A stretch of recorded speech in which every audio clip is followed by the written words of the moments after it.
사람들은 지금도 내가 재벌가에서 쫓겨난 며느리라고 말한다. 이유는 간단했다. 아들을 낳지 못했기 때문이라고. 어떤 이들은 내게 동정심을 보이고 어떤 이들은 실패한 결혼의 대가를 치른 것뿐이라고 했다. 하지만 누구도 내가 그 안에서 어떤 삶을 살아야 했는지는 몰랐다. 멸시와 감시, 비난과 압박 속에서 며느리라는 이름은 여자도 사람도 아니었다. 그 집안에서 나는 그저 아들을 낳기 위한 그릇이었다. 하지만 이상하지 않은가. 아들을 낳지 못해 무가치하다던 내가 왜 지금은 그들이 나를 다시 찾기 위해 한밤중에도 문자를 보내고 변호사를 통해 접촉하려 하고 심지어 기자들 앞에서 억울함을 호소하고 있을까? 대체 무엇이 뒤집힌 걸까? 내가 그 집을 나온 지 7년. 나는 내 삶을 되찾았고 내 딸 하늘이 역시 밝고 건강하게 자랐다. 그리고 바로 그 7년의 시간 동안 그들이 무너진 이유는 내가 아니라 그들 안에 있었다. 그들의 탐욕, 그들의 집착, 그리고 무엇보다 딸을 무시한 그들의 어리석음. 이 이야기는 나를 버리고 몰락한 사람들과 나와 아이가 다시 일어서는 이야기가 아니다. 이건 내가 나 자신을 되찾아가는 여정이다. 복수보다 더 강한 힘, 되갚음보다 더 묵직한 정의를 깨닫게 된 과정이다. 오늘 나는 그 이야기를 끝까지 들려주려 한다. 여러분의 구독과 좋아요는 저에게 큰 힘이 됩니다. 일부 재벌가 며느리의 삶.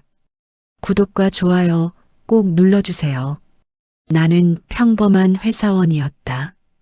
작은 광고회사에서 일하며 야근을 밥 먹듯 하면서도 늘 즐겁게 살아갔다.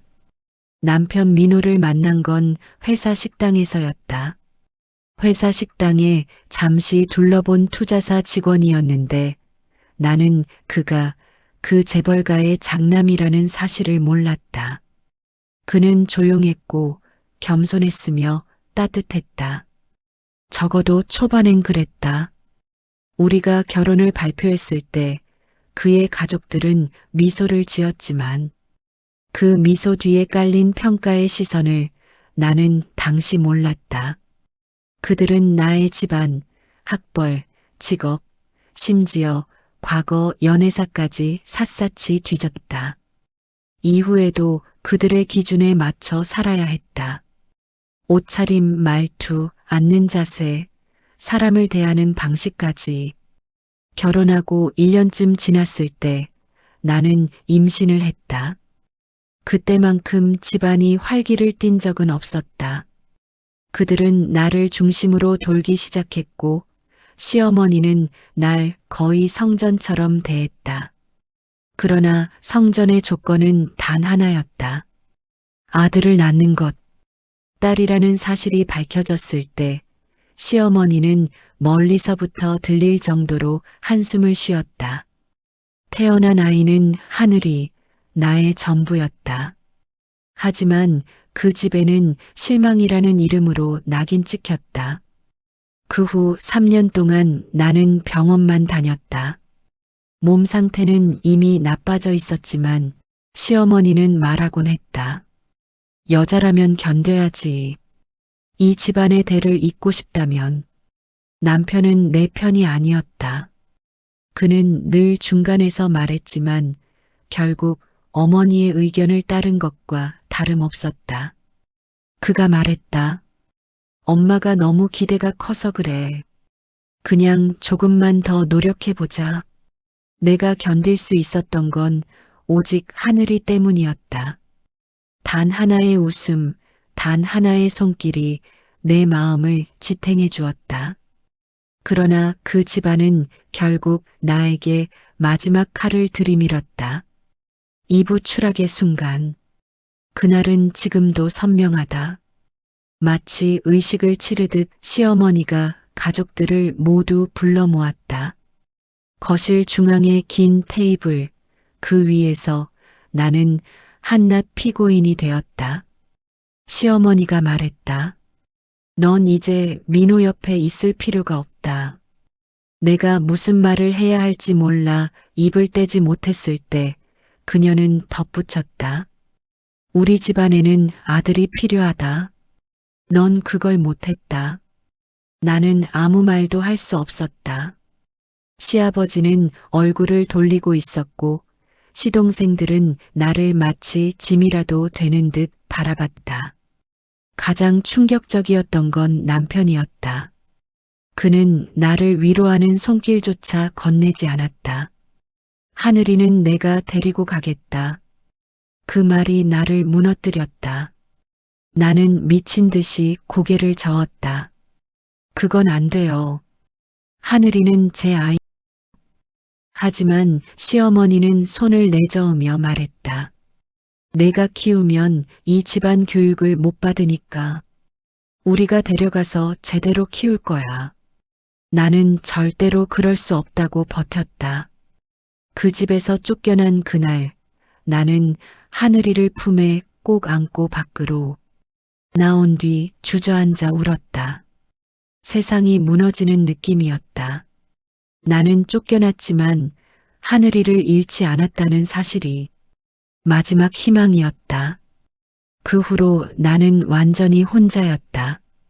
삼부제기의 시작. 원룸에서의 생활은 참담했다.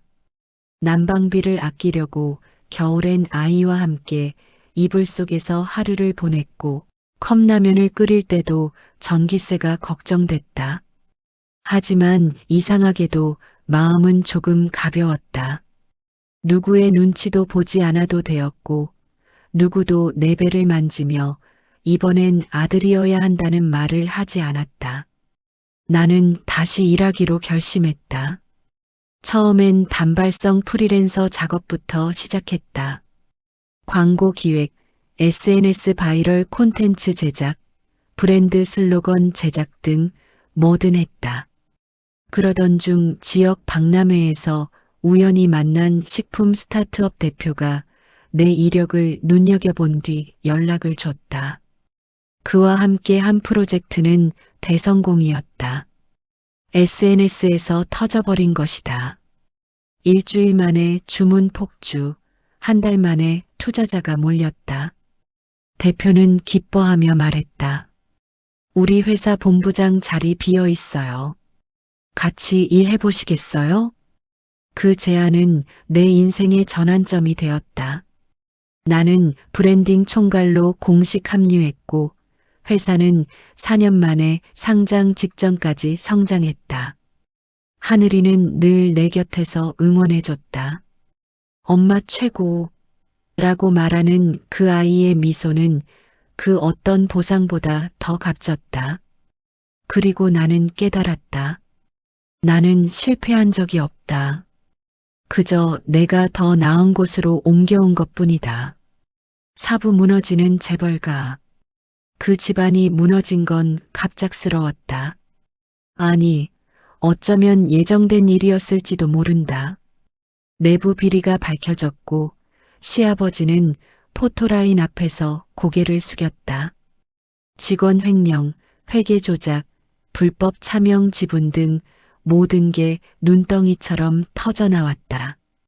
그리고 어느 날 민호에게서 전화가 왔다. 7년 만이었다.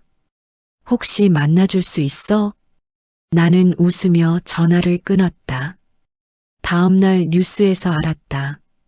그룹이 상장 폐지 위기라는 것, 시아버지의 지분 대부분이 압류되었다는 것. 그런데 며칠 뒤 시어머니에게서 연락이 왔다. 하늘이를 볼 수 있겠니? 나는 그 말의 진짜 의미를 직감적으로 알았다. 그들이 필요로 하는 건 하늘이 그 자체가 아니라 하늘이가 가진 지분이었다. 그리고 그 순간 나는 예상치 못한 진실을 듣게 된다. 오부 반전의 진실. 시아버지는 상속세를 줄이기 위해 오래전에 명예 분산을 해두었다. 당시엔 아무도 관심을 갖지 않았다. 그 중 하나가 바로 하늘이 명의의 우회 지분이었다. 그 금액은 당시엔 미미했지만 그룹가치 상승으로 엄청난 규모가 되었다. 어느새 하늘이는 대한유통의 개인 최대 지분 보유자가 되어 있었다. 그 집안은 하늘이 없이는 재건 자체가 불가능한 상황이었다. 그들이 나를 다시 찾은 건 나를 용서해서도 보고 싶어서도 아니었다. 그들의 목적은 오직 하나. 하늘이를 데려가 지분을 확보하는 것. 나는 그 사실을 알고 웃음이 나왔다. 아들을 낳지 못해 쫓겨났던 내가 딸 때문에 다시 불려온 것이다. 육부 마지막 선택. 나는 그들을 만났다. 그들의 몰락이 얼굴에 그대로 새겨져 있었다. 시어머니는 한숨을 쉬며 말했다. 우리에게 돌아와 주면 안 되겠니? 나는 조용히 물었다. 왜요? 제가 필요해서요? 아니면 하늘이가 필요해서요? 시어머니는 대답하지 못했다. 나는 준비해둔 서류들을 꺼냈다. 하늘이의 지분을 그 누구도 침해할 수 없도록 만든 법적 장치. 그들은 그 서류를 보는 순간 표정이 굳었다. 하늘이는 당신들 집안의 도구가 아닙니다. 앞으로도 절대 그렇게 만들 생각 없어요. 그날 나는 그들에게 마지막으로 말했다. 당신들은 딸을 무시했고 그래서 실패했습니다. 그리고 앞으로도 그렇게 무너질 겁니다. 나는 등을 돌렸다. 그 순간 마음 깊은 곳에서 오래된 짐이 완전히 벗겨지는 듯 했다. 7부 에필로그. 사람들이 말한다. 나는 복수에 성공했다고. 하지만 사실 나는 복수하려 한 적이 없다. 그저 나와 딸을 지키려 했고 더 나은 삶을 찾으려 했을 뿐이다. 하늘이는 여전히 씩씩하고 나는 여전히 일하고 있다. 우리는 서로의 세상이다. 나는 언젠가 하늘이가 자라 이 이야기를 들으면 말해주고 싶다. 너는 태어났다는 것만으로 이미 세상에 사랑받을 자격이 있어. 세상은 변했다. 여자의 가치는 누군가가 정하지 않는다. 나 역시 그걸 증명하며 살아가고 있다. 그리고 나는 오늘도 깨닫는다. 진짜 힘은 누군가를 짓누르는 데서 오는 것이 아니라 누군가를 지키는 데서 온다는 것을.